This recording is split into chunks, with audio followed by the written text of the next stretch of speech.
శ్రీ గురుభ్యో నమ. శ్రీ మహాగణాధిపతే నమ.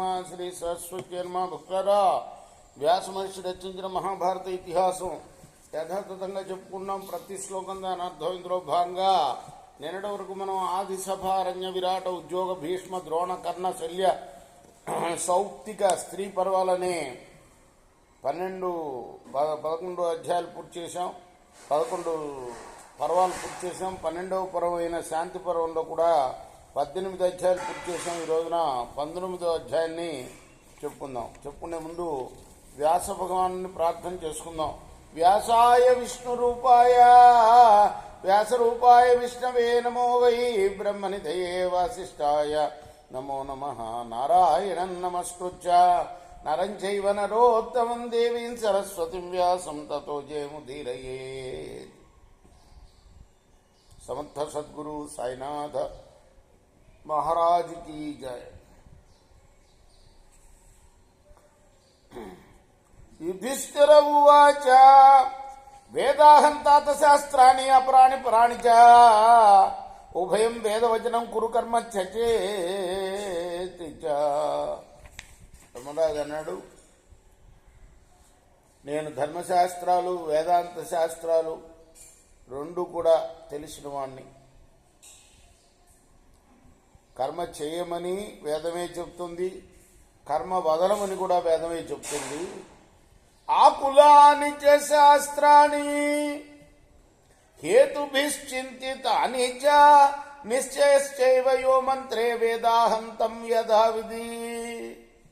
శాస్త్రాలన్నీ కలిసిపోయి కలగా పులగంగా ఉంటాయి, కానీ హేతుపూర్వకంగా భావించాలి. అంచేత ఏ మంత్రానికి ఏ అర్థమో నాకు యథాతథంగా తెలుసు. త్వంతు కేవల మంత్రజ్ఞ వీరవ్రత సమన్విత శాస్త్రార్థం తత్వతో గంతున్న సమర్థ కథంచన. నీకు మంత్రాలు మాత్రమే తెలుసు, వీరవ్రతం ఆచరిస్తావు నువ్వు, శాస్త్రార్థం తత్వసహితంగా నువ్వు తెలుసుకోలేవు.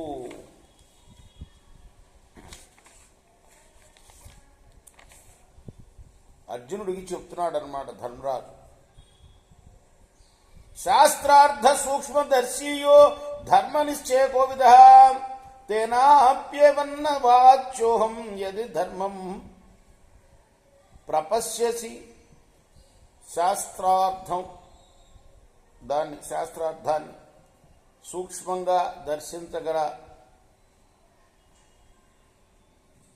దర్శించి ధర్మం నిశ్చయం చేసే పండితుడు కూడా నువ్వన్నట్టుగా నన్ను ఇలా అనలేడు. ధర్మాన్ని చక్కగా చూడగలిగితే నీకే తెలుస్తుంది. భ్రాతృ సహృదమాస్తాయ యదుక్తం వచనం త్వయా న్యాయం యుక్తం చ కౌంతేయ ప్రీతోహం తేన తే అర్జున.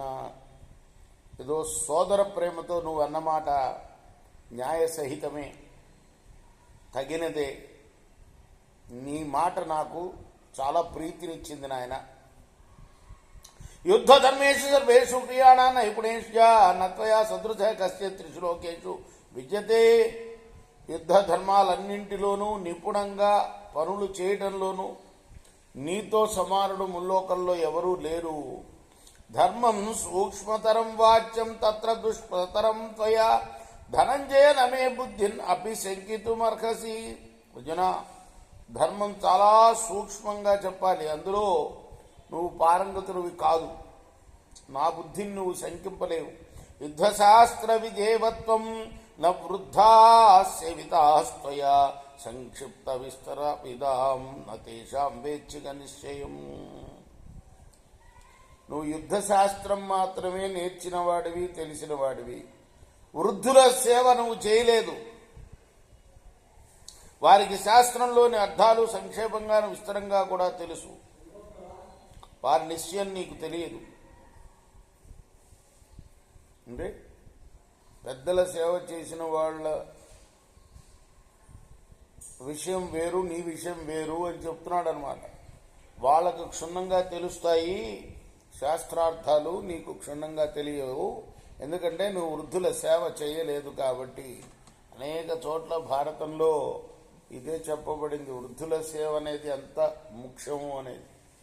తపశ్చాగో విధిరతి నిశ్చేషతిమతాం పరంపరం జాయేషాం ఏషాం వైశ్రేయసీమతి. తపస్సు త్యాగం,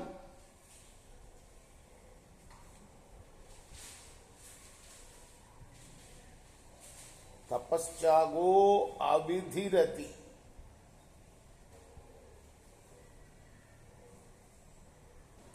అని బుద్ధిమంతుల నిశ్చయం. ఇవి మూడు ఒకదాన్ని మించింది మరొకటి అని బుద్ధిమంతులు నిశ్చయించారు. యశ్చే తన్మన్యసే పార్థానజ్యాయోస్తి ధనాదితి తత్ర తే వర్తయిష్యామి యథా నైతత్ ప్రధావత. ధనం కన్నా గొప్పది లేదని నువ్వు అనుకుంటున్నావు. ఆ ధనం ఎలా ప్రధానం కాదో చెప్తాను విను. తపస్వాధ్యాయశీలా హి దృశ్యంతే ధార్మికా జనా ఋషయస్తపసాయుక్తా ఏషాం లోకా సనాతన. ధార్మికులైన ప్రజలు తపస్సు వేదాధ్యయనం చేస్తూ కనిపిస్తున్నారు కదా, తపస్సు చేసే ఋషులు కూడా ఉన్నారు కదా, వారికి సనాతన లోకాలు కలుగుతున్నాయి కదా. అజాతశత్రువో ధీరా తథాన్యే వనవాసనహారణ్యే బహవస్యేవ స్వాధ్యాయేన దివంగత. కొంతమంది ధీరులకు శత్రువులు అనేవారే ఉండరు, వనవాసులు అలాంటి వారే. అలా అరణ్యంలోనే ఎంతో మంది వేదాధ్యయనంతోనే స్వర్గం పొందిన వారు ఉన్నారు. ఉత్తరేణ తు బంధానాం ఆర్యా విషయ నిగ్రహాత్ అబుద్ధిజం తమస్త్వచ్చ లోకాంశ్చాగవతాం గత. ఆర్యులు కొందరు విషయాసక్తిని నిగ్రహించుకొని ఉత్తర మార్గం గ్రహించి తెలివి తక్కువ తరం వల్ల కలిగిన అజ్ఞానాన్ని విడిచిపెట్టి త్యాగశీలులై మరి ఉత్తమ లోకాలు పొందారయ్యా. దక్షిణేన తు పంథానాం యంభాస్వతం ప్రచక్షతే ఏతే క్రియవతాన్ లోక ఏ శ్మశానాన్ని భేజరే. వెలిగిపోతుందని చెప్పే దక్షిణ మార్గం గ్రహించిన వారికి క్రియాపురుల లోకాలు లభించాయి, వారు శ్మశానానికి చేరారు. అనిర్దేశ్య గతిశాతూయాం ప్రపశ్యంతి మోక్షణ తస్మాత్ యోగ ప్రధానేష్ట సతు దుఃఖం ప్రవేదితుం. మోక్షాసక్తి గలవారు చూసే మార్గం ఇది అని, ఇదమిద్ధమని నిర్దేశించి చెప్పడానికి వీలు కానిది. అది జీవాత్మ పరమాత్మల యొక్క సంయోగం. అది నీకు తెలియచెప్పడం అనేది చాలా కష్టమైన విషయం. అది అనుస్మృత్యతు శాస్త్రాన్ని కవయ సమవస్థిత అపీహ స్యాదపీహ సారాసారాది దృక్షయ.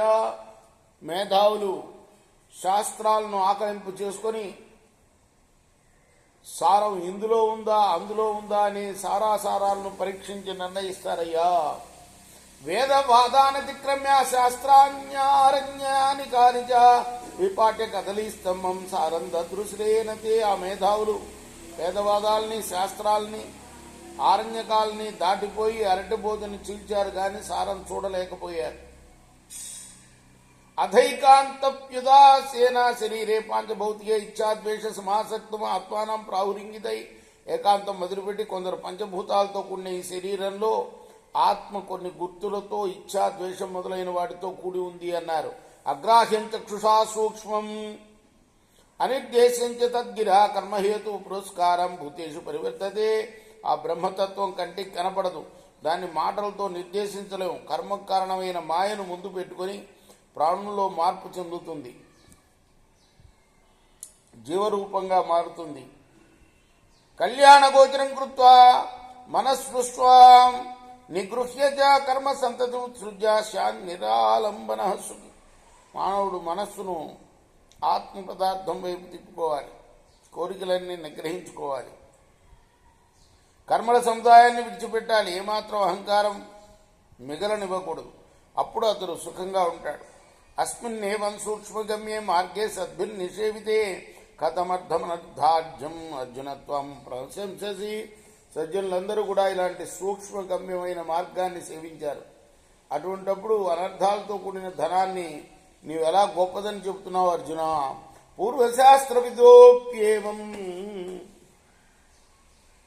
జన పశ్యంతి భారత క్రియాసు నిరతా నిత్యం దాని యజ్ఞ కర్మని నిత్యం కర్మకాండల్లోనూ దాన యజ్ఞాల్లోనూ శ్రద్ధ కల పూర్వమీమాంస పండితులు కూడా ఈ ధనాన్ని కీడు కలిగేదిగానే భావించారు. భవంతి మధురావర్త హేతువంతో పండిత దృఢపూర్వే స్మృతా మూఢా నైతదస్తీతి వాదిన. చక్కని కార్యకారణ విజ్ఞానం గల పండితులు దృఢమైన పూర్వజన్మ సంస్కారం కలిగి కూడా ఈ సిద్ధాంతాన్ని గ్రహించలేకపోతున్నారు. ఆత్మ అనేది లేదని వాదిస్తూ మూఢులై ఉన్నారు. అనృతస్యావమంతార వక్తారో జన సంసది చరంతి వసుధాంకృత్స్నాం వావదూకా బహుశ్రుత సత్యం భావిస్తూ ప్రజల సభల్లో ప్రసంగిస్తూ శృత పాండిత్యం గల వాగుడుకాయలు కొందరు భూమి అంతటా సంచరిస్తున్నారు. పార్థయాన్న విజానీమ కస్తాంజాతుమిహార్హతి ఏవం ప్రాజ్ఞా శ్రుతాశ్చాపి మహాంతః శాస్త్రవిత్తమార్జున. సామాన్యమైన లౌకిక విషయాలను మనమే సరిగా తెలుసుకోలేకపోతున్నాం, ఇక సామాన్యులు ఎలా తెలుసుకోగలరు? ఇలా ప్రాజ్ఞులై శాస్త్రం తెలిసిన వారు చాలా కొద్దిగానే మాత్రమే ఉన్నారు.